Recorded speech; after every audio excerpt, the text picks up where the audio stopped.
I'd like to welcome all of you tonight. It's nice to see everybody turning out. We have a very nice program tonight with a variety of poetry readings and some prose readings and a lot of different musical selections as well. We had a lot of requests tonight. Some people we weren't able to accommodate because we were full. We are going to have another coffee house on May 13th, so if you know people are interested in either attending or performing, you might spread the word. We'll be getting started in just a minute with Richard Scott, who is our director of the park. She'll be doing some readings. We'll be having three performers first, and we'll take a little break. We have plenty of cookies and coffee and so forth. We have some tea, hot water in the kitchen as well. So when we take a break, you can refresh yourselves, and then we'll have two more performers after that. Any questions before we get started? Okay. We have Kim Scandura here, who is our sign interpreter. So if you know any hearing impaired people that would like to attend next time, please let them know that we have this available. Okay, Richard Scott is, as I said, is our director, supervisor of the Heritage Park, and he's going to be doing some kerouac readings and also some of his own works, his own poetry. So please welcome Richard.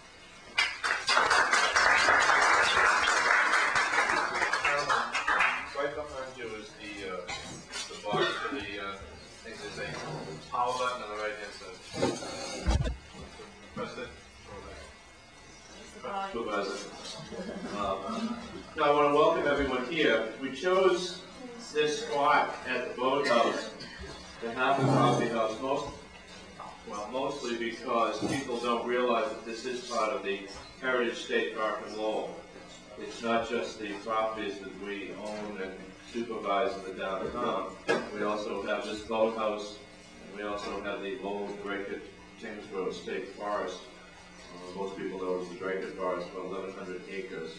So this is the other side of the park that we want people to see.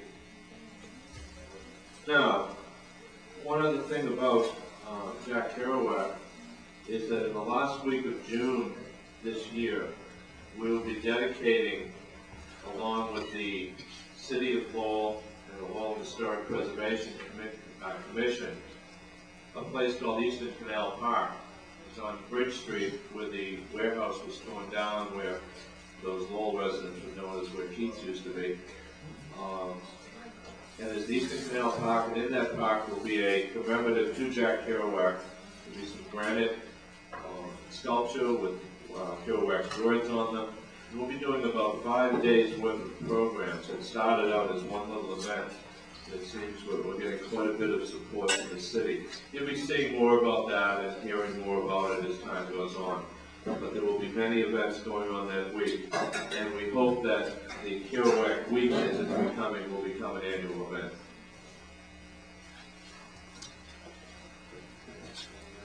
One of the early works of Kerouac was a book called Town and the City, and I'd like to do a small passage from that book just to sort of open up. And it's one that, well, when I've heard people read Kerouac's works, I don't think I've ever heard them read anything from Town and the City. Anyway, I'm going to do it. As for the living, walk down the hillside toward the quiet streets and houses of Galloway's suburbs.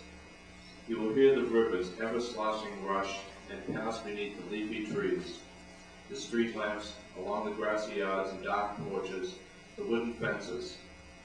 Somewhere at the end of the street is a light and intersections leading to the three bridges of Galloway that bring you into the heart of the town itself and shadow the mill walls.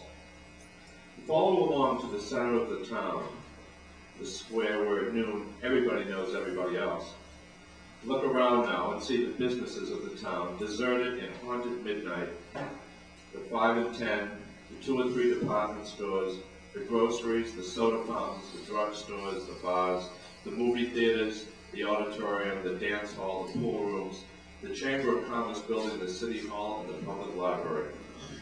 Wait around for the morning, for the time when the real estate office comes to life, when lawyers raise their window shades and the sun floods into dusty offices.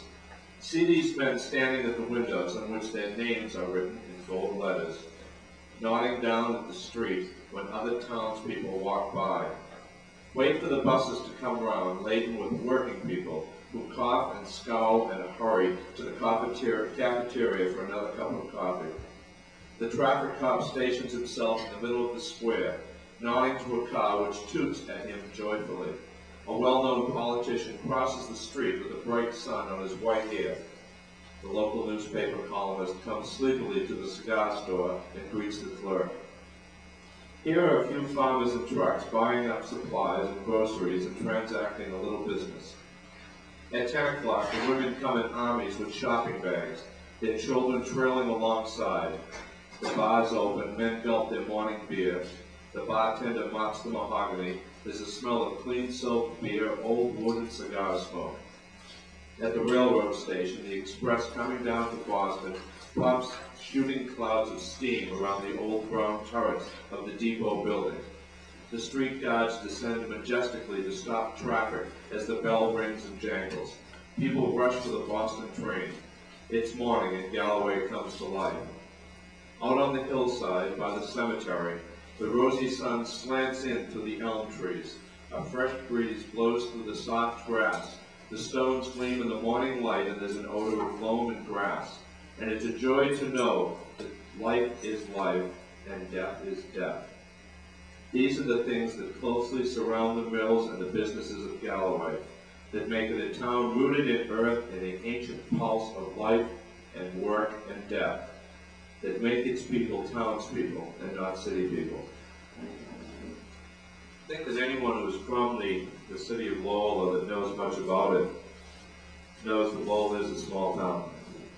If you talk to people around, you end up that you know one of their friends or their cousins went to school with one of your cousins or something like that. And I think Kerouac really captured that town and the city. Like I said, it is one of the earlier works. There's still a lot of innocence that isn't in some of the other books. And if you haven't read it, it is worth the time. Biography. I slept through the 60s. High school was a sham, but fast cars and first cars make up what I am. There were moments, drunken hours, loneliness unattended, causes, fears, frustration, the war had not yet ended. I sang the songs, I lit the candles. My hair like my anguish grew. I read the books, I held the signs. Slogan buttons posted the nothings I knew. It was a sad good time. I was protected. My college existence was free. No forced to job uniform, and time will be coming, just me. I cried for peace in the 70s. These words slightly altered my plans. No compromise, love and justice. Quest horizon, someday a man. And I wrote that poem was about 7 or 8 years ago, and someone asked me why I titled it Biography. It was supposed to be about myself, why didn't I say it was autobiography? And I think when you look back, that when you're writing about yourself, then you're writing about a different person. You're writing the person you are now is looking back on someone else and writing about their life, and that's oftentimes the way you look at it. To spring. There's too much honesty in springtime. The tales of winter are fragmented, dissected, misdirected. The dance begins, the weary feet awaken to new light, to new flowers, too much honesty. Inside, people quiver, their souls cry for sanctuary, empty spaces, whiskey chasers, the music flares, the trumpet muted, the sound for laughter, for seasons, for children alive. There's too much honesty in springtime.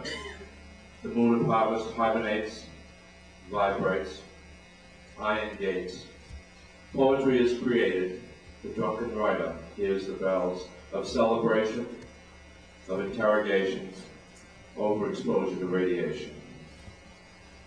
Outside, the crowds are chanting.